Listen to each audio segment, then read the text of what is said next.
ग्वालियर के थाटीपुर थाना क्षेत्र में पुरानी रंजिश के चलते एक युवक की पीट कर हत्या कर दी गई। मृतक के परिजनों का आरोप है कि आरोपी पुरानी रंजिश पर राजीनामा के लिए दबाव बना रहे थे।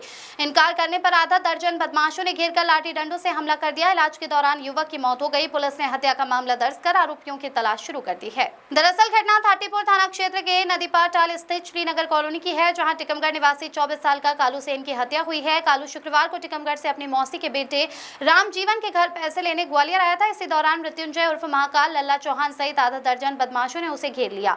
आरोपियों ने लाठी डंडों और लात घूंसों से बेरहमी से हमला कर दिया। गंभीर हालत में कालू को अस्पताल में भर्ती कराया गया, जहां आज शनिवार की शाम इलाज के दौरान उसकी मौत हो गई।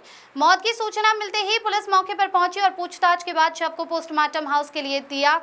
मृतक के परिजनों का कहना है कि विवाद 3 साल पुराना है। उस वक्त आरोपियों ने कालू के बड़े भाई संदीप से शराब के लिए पैसे मांगे थे और न देने पर उसकी मारपीट कर दी थी। संदीप ने थाने में एफआईआर भी कराई थी। तभी से आरोपी पक्ष राजीनामे का दबाव बना रहा था। परिजनों ने बताया कि कालू के छोटे भाई मोनू को करीब 3 महीने पहले भी आरोपी पकड़कर मेला ग्राउंड ले गए थे, जहां उसके साथ मारपीट की गई। इसके बाद पूरा परिवार डर के कारण ग्वालियर छोड़कर टिकमगढ़ अपने गांव चला गया। शुक्रवार को कालू और मोनू ग्वालियर आए थे, तभी कालू पर हमला कर दिया गया। मृतक कालू सेन टिकमगढ़ का रहने वाला था और ग्वालियर से जाने के बाद वह फरीदाबाद में एक अस्पताल में नौकरी करने लगा था। लेकिन परिवार को उम्मीद भी नहीं थी कि पुराना विवाद उसकी जान ले लेगा। घटना के बाद परिजनों में मातम पसरा हुआ है। वहीं पुलिस ने आरोपी मृत्युंजय उर्फ महाकाल लल्ला चौहान सहित अन्य आरोपियों के खिलाफ हत्या का केस दर्ज कर लिया है। आरोपियों की गिरफ्तारी के लिए पुलिस टीमें दबिश दे रही हैं। पुलिस का कहना है कि पुरानी रंजिश में हुई हत्या के सभी आरोपियों को जल्द गिरफ्तार कर सख्त कार्रवाई की जाएगी। ग्वालियर से विकी शर्मा की रिपोर्ट। परसों 8 तारीख को शाम को 7 बजे के करीब एफआरबी के माध्यम से सूचना प्राप्त हुई कि दो पक्षों के बीच में लड़ाई झगड़ा हो गया है, जिसमें एक पक्ष में प्रदीप और मृतक कालू सेन थे और दूसरे में कुल 8 लोगों के आरोपियों के नाम बताए गए हैं। और घटना के तुरंत के बाद में एफआरबी वहाँ पे पहुँची और मृतकों को ले जाकर के, जो घायल अवस्था में थे उस समय पे, तो ले जाकर के मुरार हॉस्पिटल में भर्ती कराया गया। मुरार के बाद में वहाँ से उनको ट्रॉमा सेंटर के लिए रेफ़र किया गया था और परिजनों के द्वारा बताया गया कि हम सुबह आकर के कायमी कराएंगे, अभी हम इलाज कराना चाह रहे हैं।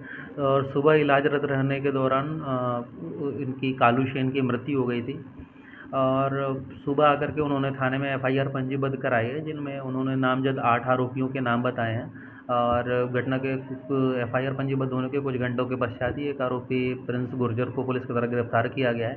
शेष आरोपियों के लिए भी टीम लगा दी गई है। शीघ्र शेष आरोपियों की भी गिरफ्तारी की जा रही है। तो विवाद का सामने विवाद के कारणों में आ रहा है कि कालू सेन जो हैं, इनके द्वारा पहले पूर्व में एक एफआईआर पंजीबद्ध कराई गई थी, जो दूसरा पक्ष है, आवेदक पक्ष है, उनके विरुद्ध कराई गई थी। और उस केस पर से चूँकि न्यायालय में विचाराधीन था, उसके लिए लेकर के राजीनामा दबाव को लेकर के लगातार इनके ऊपर दबाव बनाया जा रहा था। और घटना दिनांक के दिन ही अपने मौसी के यहाँ पे आए हुए थे और आरोपियों को इनकी सूचना लगी और इसके बाद में आरोपियों द्वारा अपने मित्रों के साथ में मिलकर के इनके साथ में मारपीट की गई है और जिसके कारण उनकी मृत्यु हुई है। और उसके बाद में शेष आरोपियों के लिए भी गिरफ्तारी के लिए टीमें लगी हैं और हमारी टीमें, क्राइम की टीमें लगातार लगी हुई हैं। शीघ्र उनकी गिरफ्तारी की जा रही है। कहाँ पे रहने वाला बताया गया? मैं तो पहले को आरोप भी किया या फिर काफी सब नहीं पाई घटना को अंजाम दिया है। मृतक मूलतः जो है टीकमगढ़ ज़िले के निवासी हैं, लेकिन पूर्व में पहले ये थाटीपुर में ही रहते थे। लेकिन चूंकि पूर्व का विवाद इनका चला आ रहा था, इस बात को लेकर के ये लोग विस्थापित होकर के मूलतः अपने वहीं गांव में चले गए थे।